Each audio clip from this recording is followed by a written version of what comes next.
Hello and welcome back to part one. Welcome to the start of part one of the Challah bread official without alcohol involved. And by without alcohol involved, I mean I'm kind of a liar. I mean not being really that drunk, but of course still enjoying the good stuff. I've been drinking all morning. You'll see my other videos. I even make a Sunday wake and bake. Nothing illegal, just baking and drinking my ass off. YouTube videos. I did make a challah bread. I'm kind of working on two right now. They're not the best, but I want to make sort of a decent one.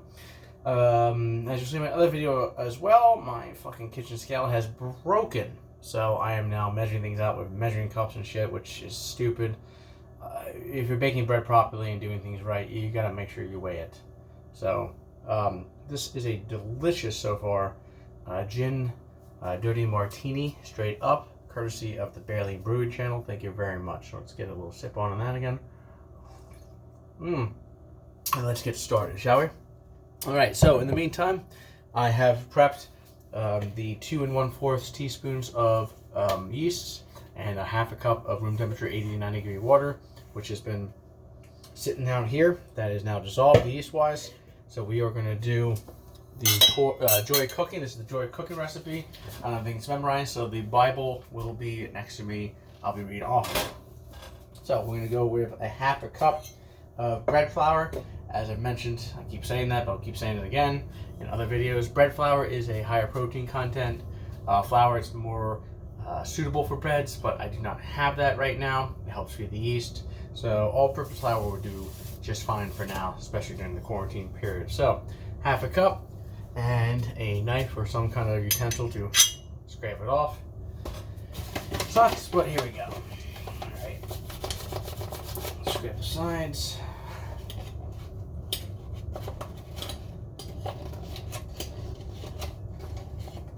This is why I love the measuring. It's just so much easier than doing this bullshit.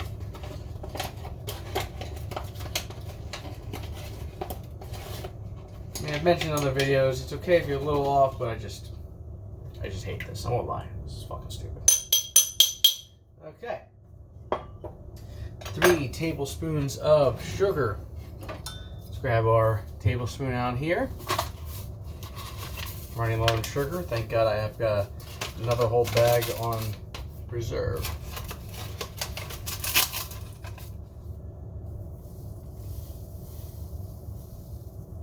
Actually may need that. 1.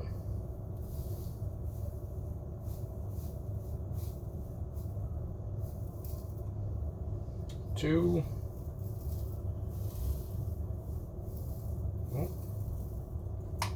Oh, we're gonna be just a little short. Just a tad bit short. Let's grab our other black bag here.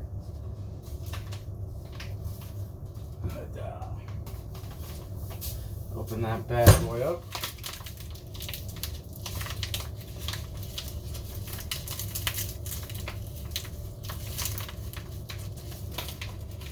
Oop. Man, I suck at opening things, and these bags are no exception. Flour or sugar or salt, always a pain in the ass.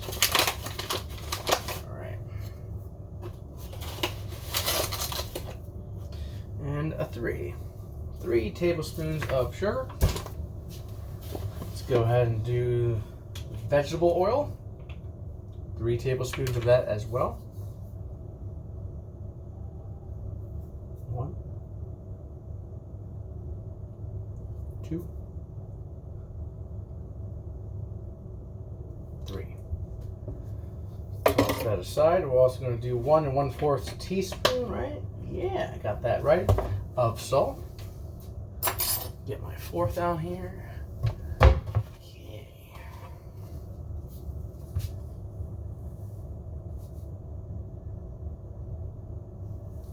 1/4. And 1 teaspoon. 1 1/4 teaspoon. Bam. Okay. And I think that's it. Oh, no. Missed the important part. We are going to need some eggs. Unless you know how to do it specifically, 2 bowls. I'll show you why in a second here. First things first, grab our eggs. We need 2 eggs and 2 egg yolks. So I'm going to show you my preferred method of pulling the yolk from the rest of the egg. 1.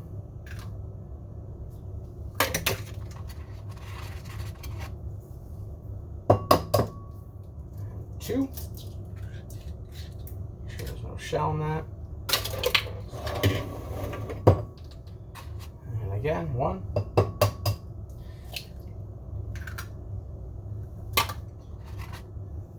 And 2.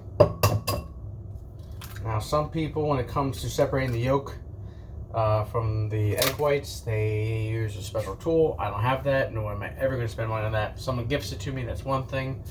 Some people do like the use the 2 sides of the eggshell. To me, I won't lie, it's bullshit. To me, you're getting your hands dirty, just get your hands fucking dirty. I will scoop up 1 egg yolk, nice and gently. Oh, look at that, the fucking egg white popped right off, and it's there. Hopefully this one shows you when the yolk, there we go. See how the egg membrane, oop, gotta be gentle with it, sticks to it. Just give it a little pinch at the bottom, kind of swirl them around, and eventually that egg white will separate. If you have a little bit, it's not gonna be an issue. Much fucking simpler. I will one day make a video on my famous George Washington eggnog, which requires like a dozen eggs or egg yolks separated and everything. It's so simple to do it this way. So let's wash our hands.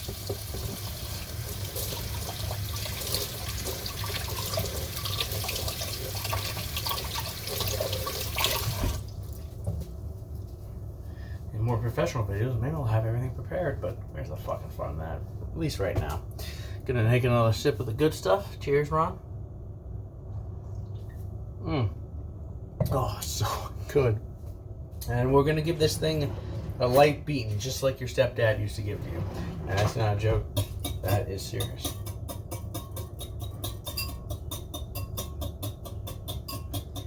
Just a little light one. Doesn't have to be crazy. You're not making scrambled eggs here. Just a little twist around. And then you're gonna want to pour that right in the concoction here. Alright. Throw that in the sink. Get our nifty utensil, wooden spoon. Again, always a fan of the wood. People will mention the holy grail of do not use anything metal. I do occasionally use some metal utensils, but for the most part, when it comes to mixing in spoons, I use metal. I'm going to mix that bad boy up. Making sure I'm not mixing or missing anything. Let's check that recipe out. All right, we're good.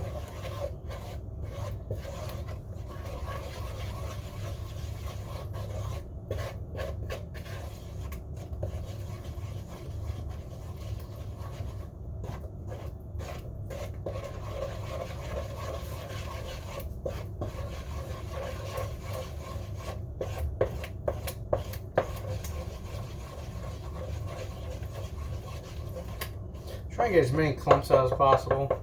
Doesn't have to be perfect, just kind of a smooth mixture as much as you can. Doesn't have to be too smooth, but just enough where you're not getting huge clumps in there. Alright, now we are going to be gradually mixing in 2.5 cups of flour. So let me grab my cup measurements. Oh, it's over here. We're going to start with a cup, and then we're going to do a cup, and then we're going to do a half.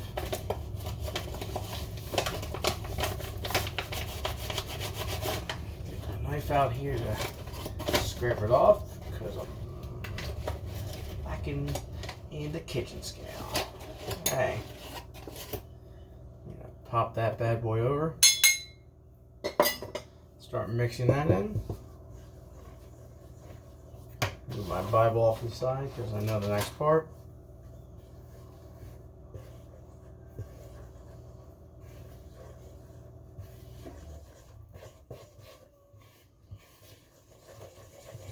Get that flour all incorporated. Scrape the sides down.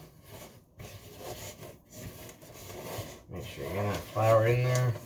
Oh yeah, there we go. Looking good. Once it's slightly incorporated,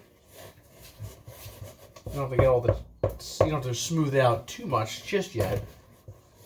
Next phase, another cup.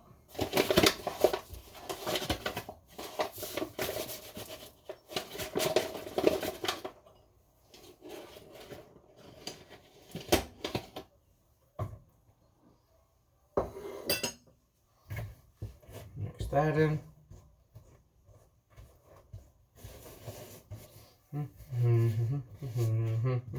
Let's take a moment here to sponsor the Bailey Brewing channel.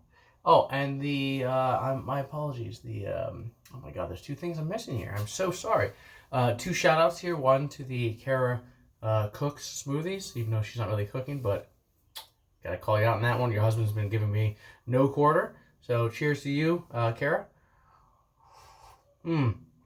Oh, that's good. May your smoothies taste better than this, and may your smoothies never taste better than the pickle bullshit smoothies I've been making. Cheers to you. And a big shout out to Molly and Colin. That is who we were making this challah bread for.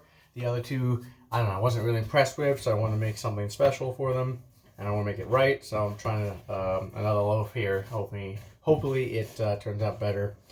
Again, as my fiance's been yelling at me, so to speak, all morning. It's all in my head, and everything's been tasting great, but can't trust my friends in a good way. They're very nice, but I feel like they would lie to me and tell me things are good when they're shit. So I'm always in my head to begin with, and even more in my head now, trying to make the perfect recipe. Okay, so you can mix this up till it is all incorporated, but that'll take a while. So I'm going to wait because I want that extra half cup in there now. 2.5 cups just to finish it off. Half a cup now to finish off the 2.5. Bam. Sprinkle on the countertop a little more flour because you will be getting to that point. We're going to be needing this. So let's mix this up. Try and get as much of that in. It's going to take a bit. Eventually you are going to want to switch your hands. As I mentioned in my sourdough videos, all the good chefs will tell you to do everything with your hands because you can feel it. But at this stage, I have made so much bread today. I'm just trying to limit my mess as much as possible. And it's still very sticky, so. Oh yeah. Your bread feels like it's getting to the point where it's incorporating it, but there's still a lot of flour in the background all over the bowl. It's because all the flour has covered the back or the exterior. So try and smush that inside open again and flop it over. That way all the inside, which is still, trust me, sticky, will gather up that flour.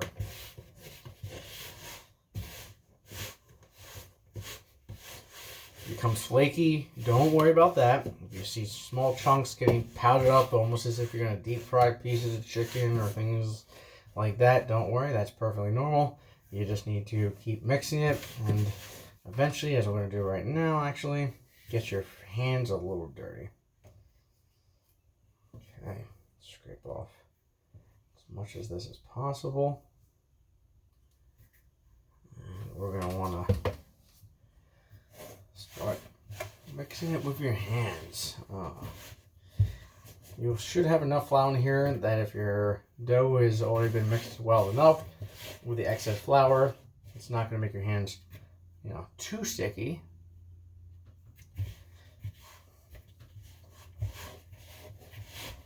I also like to kind of punch it down to the point where I'm kind of surrounding the bottom part.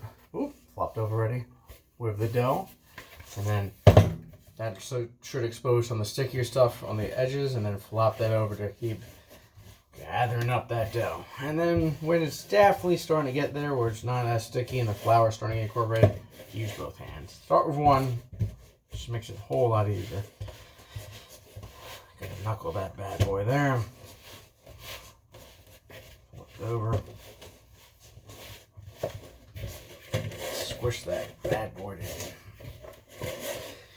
Now, this could be fine because it's incorporated and there's not a whole lot of flour left, but you want to make sure that it is kind of a, you want the yellow dough versus the white flour on the outside.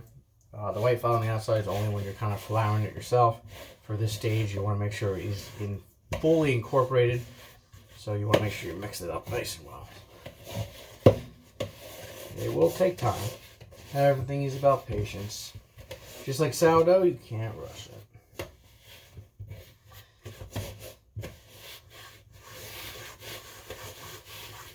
Okay.